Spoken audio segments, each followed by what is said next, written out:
Okay, so first I will apologise for the accent and just shout out when I go too fast or get too Scottish. It happens very easily and I forget, so feel free to shout at me. I've got a clicker. They're putting me in charge of technology. Here we go. Okay, so as Lauren said, I've been working with HD professionally, because I've never been very good at being professional, but professionally I've been working with HD for about just over 20 years now, and I wasn't 8 when I started.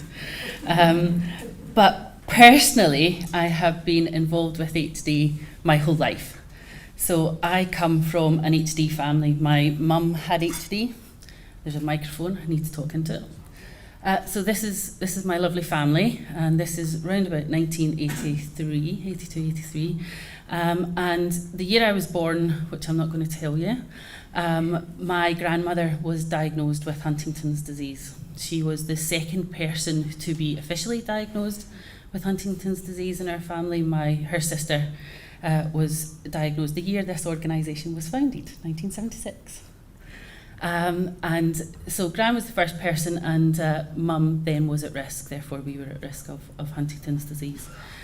And what happened kind of like over the next few years was Mum decided she needed to find out more information about this. And a poor doctor, and I call him a poor doctor because he had to deal with my family's wrath, kind of like decided that the best way for our family to deal with Huntington's disease was just don't have children. Mum had me by this point in time and was pregnant with my sister. So don't have children, that's going to cure Huntington's disease. So that was the wrong thing to say to my family. You never tell any Scottish person not to do something. It's the one thing that will encourage us to do anything, is tell us not to do it. So Mum had kind of like, she got this into her head that this is not the best way to live your best life. So she set about trying to get connections and met up with a really wonderful doctor called Dr. May. Now, Dr. May is stuck in my head as this image of a sitcom character. So she had a really big white curly hair, and every time you seen her, whether she was in a clinic or in the house, she had a cigarette in one hand and a cup in the other hand. Sometimes the cup had tea, sometimes the cup had something slightly stronger, but she always had something in both hands. But she was wonderful because what she did was she advocated for families to come together. And that led to Mum and a couple of other people getting together and saying, we need to talk about this. We need to get a conversation because nobody knows anything. The doctors don't know anything. Our families don't know anything. How do we change this? So they started kind of getting together as a little group of people in a dilapidated office in Glasgow chatting. And this led to a whole load of things. And 30 years ago, they launched the Scottish Association, which I'm very proud to say my family were part of that association starting. But I grew up always knowing about Huntington's. And my childhood was so happy. And I grew up in a tiny village in Scotland. And there were 6 people in the village who had Huntington's disease. So that isolation that lots of people talk about and nobody knowing about Huntington's disease, I thought it was normal. I knew so many people who had Huntington's disease that I just thought it was normal. I thought that's what happened when you got old. Because when I was a kid, like old was 20. Who knew? So I just thought that's what happened. So it was really normal. And Mum and Dad were very progressive as parents because they talked very openly about Huntington's. They talked about what symptoms my gran was having, and we were never scared of it until 30 years ago when we went to this first meeting and there was kids there, and the kids were sat outside the room, not allowed in. And my sister and I got chatting to some of the other kids, and they were like, we don't know why we're here. Our parents are talking to other people, we don't know why we're here. So being the very shy, demure child that I was, we told them why they were there. So I gave my first HD lecture when I was 11 or 12. and said, this is what it is. Did you not know that? So who in your family has that? And we were like, they're going, I don't know what you're talking about. Well, who in your family does this? Or who in your family is really angry? And they're going, oh, that's so-and-so. Oh, that's so-and-so. And I was like, oh, they have this thing called Huntington's disease. It's fine. You'll be okay. So that kind of went on, and this is kind of where my journey started. It started on this, why are people scared of this disease? Why are they not talking about this disease? Why are they scared to talk about this disease? Where has that come from? And that kind of grew my passion on things. So I got a little bit older, and my grandmother passed away, and my mum became symptomatic. So mum became symptomatic when I was a teenager. And we had a very lovely event where mum told us that she was symptomatic. When I say an event, she came home from a hospital and said, I'm symptomatic, and then we all had a cuddle and a cry, and then decided to plan a party. Because my mother was nothing if she was not a party planner. If it was a day of the week, there was a party involved. So mum had a party, and she teamed up this party with a fundraiser, and she said, I need to find a way of telling people that I've got this, but I don't want them to feel sorry for me. I want them just to learn about Huntington's.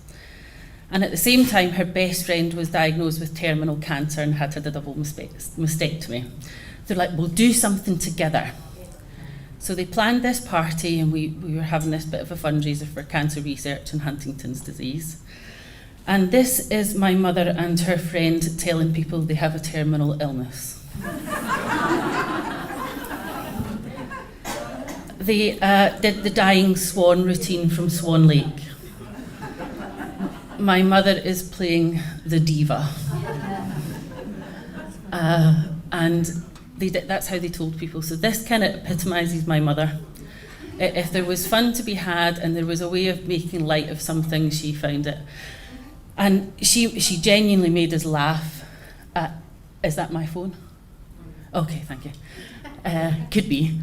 So this is how she told people. And of course, people in the room at first were going, what? And then they kind of went, oh, it's okay, it's Christine, we're fine. But she just made it something that people were not scared to ask her questions about. She was really open about it. And she talked about it and said, I have this thing, but it's not the whole of me, it's just part of me. And it won't change what I want to do in my life, and it'll never limit what I want to do in my life, and I promise it never did. She just went on and lived her life. I was telling some of the team some of the stories I have about my mother. If she didn't have Huntington's, she would probably have been certifiable anyway. She genuinely never let it limit her. So one of my favourite stories is that we were doing a whitewater rafting race for charity. And mum was in her wheelchair at the time, and we gets up there and everybody's picking up the wetsuits, and mum's like, where's mine? And I'm like, okay, this is going to be interesting. So we wrestled my mother into a wetsuit. Took about 6 of us. And genuinely, it was the best warm-up I've ever done before I get into cold water. We take her down to the edge of the river, and I'm talking to the rafting guide who I work with, and I'm saying, Phil, I have no idea how I'm going to get her to stay on the side of this raft. None at all. This is going to be carnage. And he's like, right, okay. So opens up the emergency kit. What have we got in there? Double-sided Velcro is really good. So double-sided, the 2 strips of double-sided Velcro on the butt of a wetsuit and stuck to a whitewater rafting boat. Keeps them in place, but if the boat tips, they're going to get out okay. So mum sat between my legs, Velcroed into this raft, and I didn't think she'd want a paddle, but apparently she did. To which I don't think it set itself in the water once. But it certainly gave me a brain injury the whole time because it got thumped off my helmet lots. That was my mother. My mother did whatever the heck she liked, regardless of Huntington's, and that's what she wanted people to know, that Huntington's is not the whole of you, but it's just a single part of you. Be who you are and live your best life. So that's her legacy for me. Her legacy for me is live your best life. And she did. And this is, oh, it's not, because I can click it there, not on my screen. So this is my mum and my sister, and this picture was taken exactly a year before she passed away. And the year before she passed away, she turned 60. And we were saying, okay, what would you like to do? And she went, I want a party. Again, it was a day. So her birthday's in December, and as December's sometimes cold in Scotland, we decided to have it in July, which is sometimes cold in Scotland. So we had a party for Mum, and what was lovely is we had it as an afternoon party because she got tired quicker in the evening, and everybody came along, and it was the best way for her to kind of like have the last chance while she still had part of her voice, while she still had part of her mobility, to make sure people remembered her the way that she wanted to be remembered, which was eating really good food, drinking too much, and dancing and having fun. So this is the last time my mum and dad danced together, and they just had a really good time. We never cried once at this, except when I seen the bar bill. I cried, because that was my job to pay that. But we just had loads and loads of fun, and we have, now when I look back, Huntington's has taken an awful lot from my life, but it has given me more than it has ever taken. And most of that's to do with my mum and dad. They gave us so much by just trusting us, that we could ask questions and that they would answer us honestly. So I encourage you all to talk about it, be honest, and be open with people, and let them ask the questions, even the hard questions. So this is another picture of us. This is an updated picture of us just before Mum died again. Another party.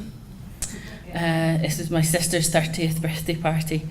But what's kind of gone on since we lost Mum, we've still gone on and we still remember it and we still think about it every single day. And just at the end of last year, we got a lovely surprise. And, wrong one. Oh, that's the wrong one. That's another picture of us. How do I go back? That one? Oh, I've missed one out. That's why. Sorry. We got this guy. So my sister had her first baby. They don't trust me to have babies, but they trust my sister to have babies. And he was my mum's birthday. So he was Mum's gift to my sister. So this is Harris. You're going to see Harris later because I just adore him, and I'm allowed to talk about him. So the next kind of part of my story is these guys. So at the time I was working for the Scottish Association as their youth worker. So I did specialist youth advice all over the country and worked with young people. And in 2007 I was asked to go and speak at the World Congress in Dresden on my work with young people and why we should do it. So I went along, did my presentation to a room of about 350 people and said, we all need to work with young people, and it's amazing what happens when you start education and conversations with young people because they're so eager to learn. The response in the room from about 95% of the participants was, don't do it. This is the worst thing you can ever do. And as I said at the start, the worst thing you can say to a Scottish person is don't do it. So that kind of set the wheels in motion for me saying, well, I'm going to prove you wrong. I'm going to make sure you sit up and listen, because from personal experience, I know that talking about Huntington's and having somewhere to ask questions has made this the best thing. And from a professional experience, I have watched young people flourish and come out of something that they were terrified of to something that they felt empowered and that they could speak about and that they were geared to dealing with. It didn't make it any easier, it didn't make it any less scary, but it just made sure that they had the tools to deal with it, and they made sure that they had someone to talk about it. So that's kind of where we went with this. So in 2008, I started badgering the European Association, the European network to do something. That led us to get together, and we had our first international youth camp in Europe in 2010. We had 56 young people from 8 different countries in Europe, which means 8 different languages, which was great fun putting that curriculum together, but it worked. We had all these young people come together, and even with language barrier, they were all connected, and they had conversations, and we invited researchers and scientists and social workers, and intimidated the hell out of every one of them, because I plonked them in front of an audience of kids who were asking them questions that they were struggling to know the answers to. And it was great. I loved it. I thought it was great fun. And they asked questions, genuinely asked questions, and the theme of the questions that still exists in every camp that I do today is, what can we do? Why are you not involving us? What can we do? And they're desperate to be involved, desperate to give their voice, desperate to make sure that everybody knows that they're here to help. They want to be part of the solution. They don't want to be seen as someone that can be treated or someone who is there to help. They want to be part of this, as I'm sure everybody in the room does. We're all wanting the same thing, don't we? We want treatments and cures for Huntington's. We want to be that this is it, that we're folding amazing organisations like this because they're not needed anymore, because we have effective treatments and cures. But until we do, we need to be part of that solution. So one of the young men who came to our European camp was a guy called Matt Ellison. And Matt, at the time, was this very, very shy young man who would not talk to anybody. He stood in the corner of every room with a turtle that he hugged and wouldn't talk. He was too shy to talk. He wouldn't eat with other people. Matt is the one standing next to me and Tigger. He is the guy who founded the Huntington's Disease Youth Organisation. His idea was that he did not want any other young person in the world growing up without access to education and support for Huntington's disease. And his idea is Huntington's Disease Youth Organisation, which is it's an international charity that is got an online platform that is translated currently into 14 different languages. We operate in 92 different countries, and we engage about 2,000 young people a year worldwide. That's Matt. And he just wanted to make sure that young people had access to age and stage appropriate education that they could understand and didn't have to be frightened all the time, didn't have to have nowhere to go. And that's kind of where we went with this. And we came to Australia. So in 2007, yeah, thank you, Lauren. In 17, my goodness. See, I do think I'm younger than I am. In 2017, we came to Australia. We got in touch with the associations in Australia and New Zealand and said, we want to do a youth camp. Can you help us? We need you to get us young people. If we bring the money and we'll bring you some people, can you find us the young people? Go and find us young people, and we need a place to come as well. So Monica, who I'm pointing at Lenny because Monica works for Lenny in Western Australia, was our go-to person. We knew Monica from work previously. I said, Monica, can you organise us a camp in Australia? And she's like, I need to go and speak to somebody. And I was like, cool, just make it work. So she did that, and then the lovely team here found us somewhere to go and somewhere to bring the young people. And then we got all these young people together, and we had 48 kids from Australia and New Zealand who we went to the Sunshine Coast with and had a blast. And I never seen a snake once win. And it was genuinely, it was a fab camp. It was hot. My goodness, you'd like your summers here. Oh, like I got there and it was like 40 degrees and said to the guy, the air condition doesn't work, it won't go below 24. And he went, yeah, that's winter. Mad. I was like, that's like heat wave material in Scotland. So we had our first camp here. We came back last year and we had another camp. And next year we are going to do the world's first young adult congress in Scotland, where we're going to bring together 500 young people from all over the world to give them the platform to talk about HD, to learn about HD, to engage and terrify scientists and researchers about HD, but also to come together as a global call to action to make sure that when treatments are available for Huntington's disease, that it is accessible and available for all.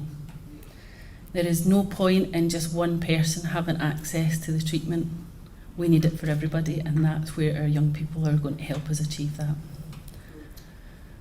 This is more of our team. This is the worldwide stuff that we do. And this is me. So this is my contribution to research.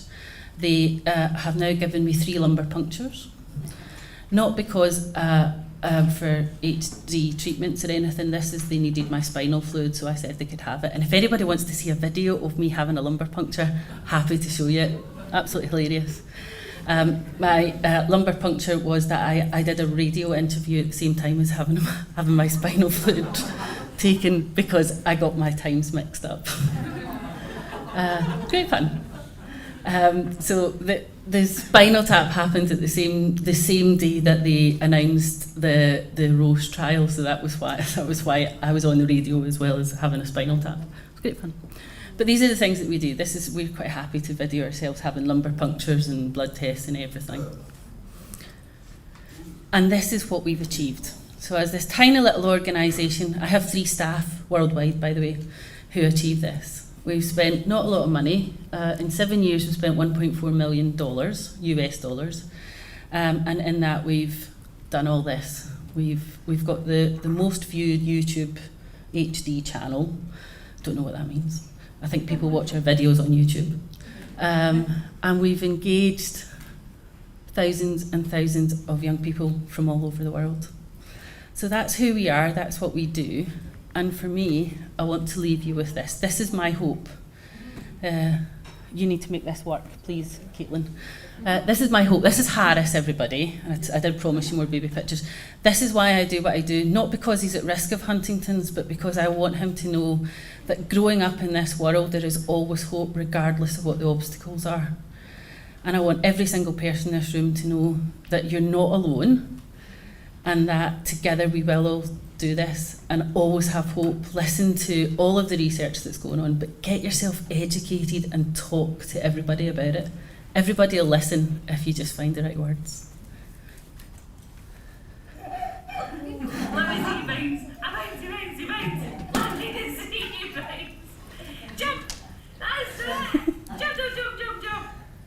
Jump, everybody.